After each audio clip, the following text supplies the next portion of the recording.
Haleluya.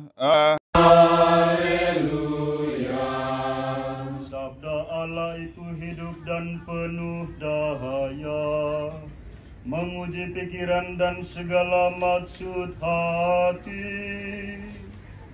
Haleluya. Haleluya. Haleluya. Tuhan bersamamu dan bersama rohmu. Inilah Injil suci menurut Matius. Dimuliakanlah Tuhan. Sekali peristiwa, Yesus mengemukakan perumpamaan berikut kepada murid-muridnya. Hal kerajaan surga itu seperti seorang tuan rumah yang pagi-pagi benar keluar mencari pekerja untuk kebun anggurnya. Setelah sepakat dengan para pekerja mengenai upah sedinar sehari, ia menyuruh mereka ke kebun anggurnya. Kira-kira pukul 9 pagi ia keluar pula dan dilihatnya ada orang-orang lain menganggur di pasar. Katanya kepada mereka, "Pergilah juga kalian ke kebun anggurku, dan aku akan memberimu apa yang pantas." Dan mereka pun pergi. Kira-kira pukul 12 dan pukul 3 sore ia keluar pula dan berbuat seperti tadi. Kira-kira pukul 5 sore ia keluar lagi dan mendapati orang-orang lain pula. Lalu katanya kepada mereka, "Mengapa kalian menganggur saja di sini sepanjang hari?" Jawab mereka, "Tidak ada orang yang mengupah kami." Kata orang itu, "Pergilah juga kalian ke kebun anggurku." Ketika hari sudah malam, berkatalah tuan itu kepada mandornya, "Panggillah sekalian pekerja dan bayarlah upahnya, mulai dari yang masuk terakhir sampai kepada yang masuk terdahulu." Maka datanglah mereka yang mulai bekerja kira-kira pukul 5 sore, dan mereka masing-masing menerima 1 dinar. Kemudian datanglah mereka yang masuk terdahulu. Mereka mengira akan mendapat upah yang lebih besar, tetapi mereka pun menerima masing-masing 1 dinar juga. Ketika menerimanya, mereka bersungut-sungut kepada tuan itu. Katanya, "Mereka yang masuk paling akhir ini hanya bekerja 1 jam, dan engkau menyamakan mereka dengan kami yang sehari suntuk bekerja berat dan menanggung panas terik matahari." Tetapi tuan itu menjawab salah seorang dari mereka, "Saudara, aku tidak berlaku tidak adil terhadapmu. Bukankah kita telah sepakat sedinar sehari? Ambillah bagianmu dan pergilah. Aku mau memberikan kepada orang yang masuk terakhir ini sama seperti kepadamu. Tidakkah aku bebas mempergunakan milikku menurut kehendak hatiku? Atau iri hatikah engkau karena aku murah hati?" Demikianlah yang terakhir menjadi yang terdahulu, dan yang terdahulu menjadi yang terakhir.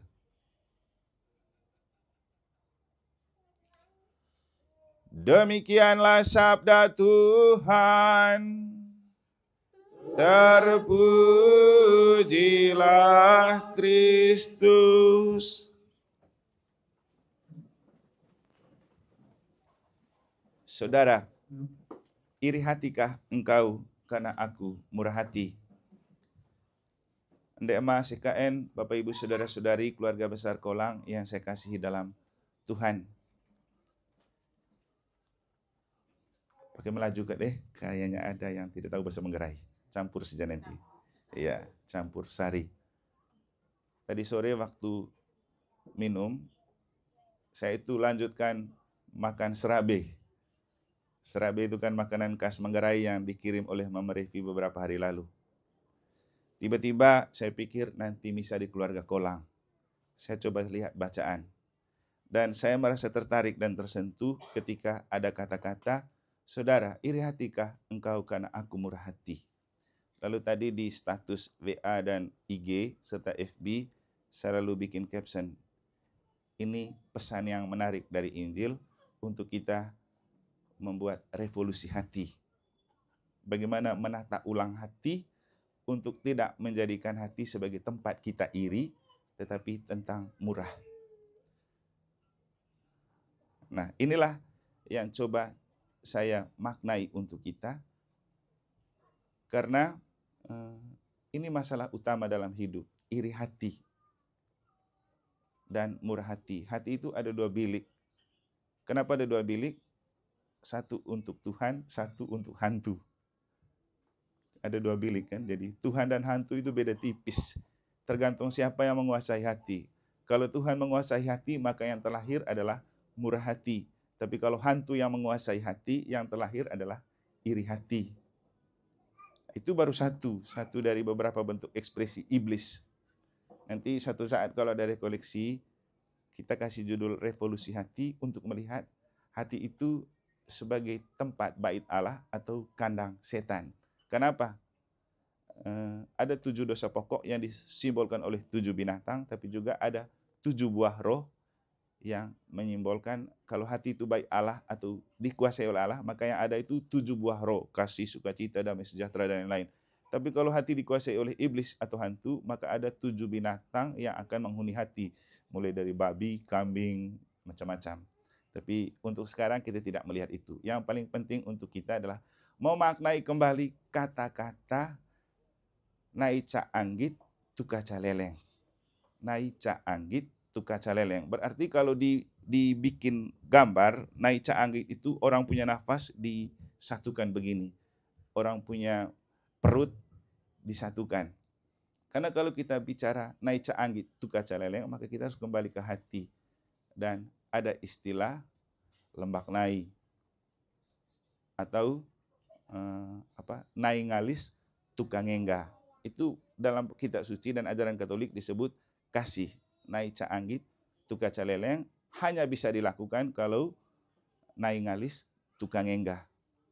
Kalau punya nai ngalis tukang engga dan kita mampu hidup dalam naica anggit tukaca leleng, maka kita bisa memakai mulut untuk muuluju lemak emas.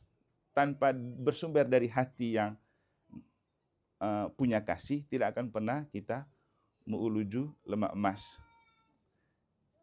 Pernah saya waktu pulang kampung kan sering dikerumuni oleh orang-orang di kampung.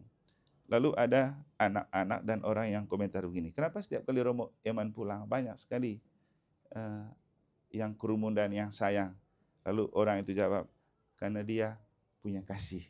Ternyata rasa sayang itu akan diberikan orang kepada kita kalau kita punya kasih. Dan saya rasa kali ini saya diterima dengan baik oleh keluarga Kolang, berarti menyayangi saya sebagai seorang utusan Tuhan dan karena punya hati yang ada kasih. Maka sekarang mari kita memaknai peristiwa ini dengan membangun pribadi sebagai orang Manggarai 100%, orang Katolik 100%. Lalu kemudian tadi saya punya topi yang menunjukkan 100% Manggarai, 100% Imam Katolik. Maka dapatlah topi ini yang sebelah kanannya moto tabisan saya, aku tidak seorang diri, sebelah kirinya apa gambarnya? Komodo. Konemolas doronan. Jadi mau menunjukkan saya seorang yang imam yang juga 100% Katolik. Makanya saya di mana-mana selalu merasa sangat perlu dekat dengan keluarga Katolik. Dan saya rasa belum 1 bulan saya di Mataram, saya sudah diterima oleh keluarga Katolik dengan 2 ekor ayam putih. Satu dari anak Wina, satu dari orang Kolang yang sama saja orang Kolangnya. Bapak Revi itu kan di satu sisi sebagai anak Wina, di satu sisi sebagai keluarga Kolang. Maka saya sudah dapat 2 ekor ayam dari keluarga Kolang. Putih-putih lagi. Kenapa disebut anak Wina dan anak Rona? Kemarin saya sudah jelaskan waktu misah keluarga Kolang juga ya. Misah perdana saya jadi imam di Mataram, langsung berkat nikah keluarga Kolang. Jadi ini namanya Kolang Rawok. Maka saya sih ingin mengajak kita untuk memaknai lagu yang kita sering pakai untuk disco yang tadi itu. Bokak data tong kayo, coba sama-sama. Bokak dateng tong kago. Oh, oh bokak raeng tong kago.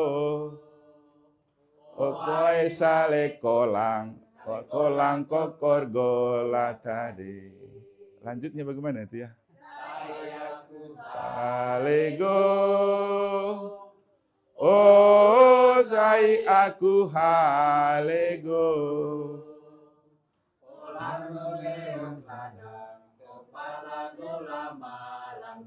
Oke, saya mau alihkan lagu yang duniawi dan profan ini ke yang rohani. Dari jasmani ke rohani. Mek putar dari ngerigo yang itu tuh. Sangget taung, peang taung. Sehubungan dengan yang acara ini malam mungkin bisa kita alihkan begini secara rohani. Somba data ko lango, oh somba data ko lango, oh somba mori ada lewat anak atamai ce Mataram. Asik sambung ke. Jadi somba itu adalah ungkapan kasih. Jadi kan mori somba karena punya kasih. Sekarang keluarga besar Kolang sudah terima saya dengan somba kapu manok bakok. Artinya bukti kasih hati putih untuk menerima saya sebagai orang yang diutus Tuhan. Istilahnya tadi letang tembang uluju lemak emas. Itu kan bahasa untuk seorang pewarta. Supaya kita yang bertugas sebagai pewarta ini melalui mulut kita banyak orang diselamatkan dengan mewartakan Injil. Dan itulah yang kesempatan ini saya katakan kepada kita, kita perlu menjaga hati untuk tidak iri hati, tapi jaga hati untuk punya kasih. Dalam konteks hidup keluarga besar kita, kita diharapkan untuk menjaga kesatuan sebagai keluarga, baik di Kolang atau keluarga Manggarai dengan istilah nai ca anggit, tuka ca leleng, muku ca puu, neka boleng curup, teu ca ambo, neka boleng laku. Tapi tidak akan ada kenyataan itu kalau hati kita ada irihnya. Harus ada kasih di hati yang oleh orang tua kita di Manggarai dilukiskan dengan sangat baik. Nai ngalis, tukang enggah. Artinya berbesar hati. Berbesar hati. Orang tidak akan pernah mencintai kesatuan paguyuban seperti ini kalau tidak berbesar hati.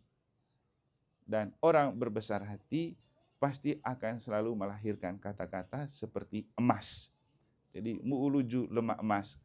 Apalagi Yesus bilang begini, dari perbendaharaan katamulah orang mengetahui isi hatimu. Kalau kita menyampaikan kata-kata emas untuk mempengaruhi orang, menginovasi orang, untuk menginspirasi orang, itu membuat kita menjadi garam dan terang.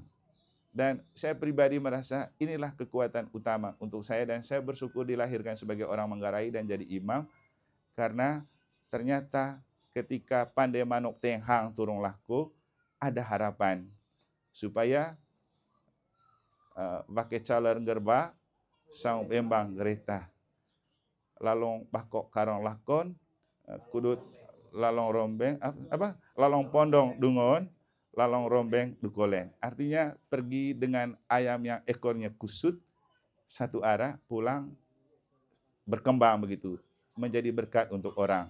Nah, dalam hubungan dengan ini saya selalu bilang begini kepada teman-teman Manggarai di Bali.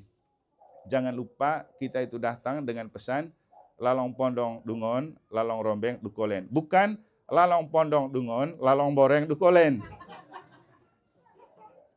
Artinya kalau disuruh sekolah pergi kuliah, fokus jangan pulang bawa anak, begitu maksudnya ya. Lalong pondong dungon, lalong rombeng dukolen. Kalau pulang bukan bawa ijazah tapi bawa anak, ya itu namanya lalong boreng dukolen. Kemudian satu hal yang penting, kita selalu dipesankan serani one sai, kontas one bokak. Selalu saya katakan di Bali, dengan gaya pariwisatanya saya pikir Lombok juga begitu. Jangan diubah menjadi sernai one sai, dojang one bokak. Karena kalau kita mau menjadi orang Manggarai 100% Katolik, 100% Manggarai, maka yang ada adalah tetap serani nesai kontas one bokak. Bok bonggo pedot kole itiho na kontas one bokak to. One oto kole. Tapi seringkali nggo polis naat kontas one bokak. Temo ngaji karena mangga rosario terjaga ge. Padahal maksudnya mengingatkan kita jangan lupa berdoa. Nanti tanya frater, kami kalau jalan wajib doa rosario di jalan.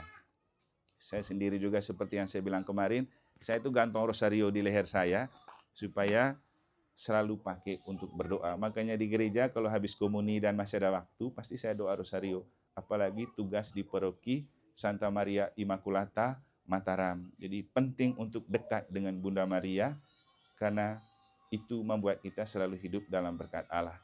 Akhirnya Bapak Ibu Saudara-saudari, mari kita membuka hati kita, menyerahkan diri kita, supaya hati kita diselimuti oleh kasih Allah, dan supaya dengan kasih Allah yang menyelimuti hati kita, kita mampu menjadi keluarga besar Manggarai yang naik ca anggit, tuka ca leleng, muku ca puu, neka boleng curup, teu ca ambo, neka boleng lako.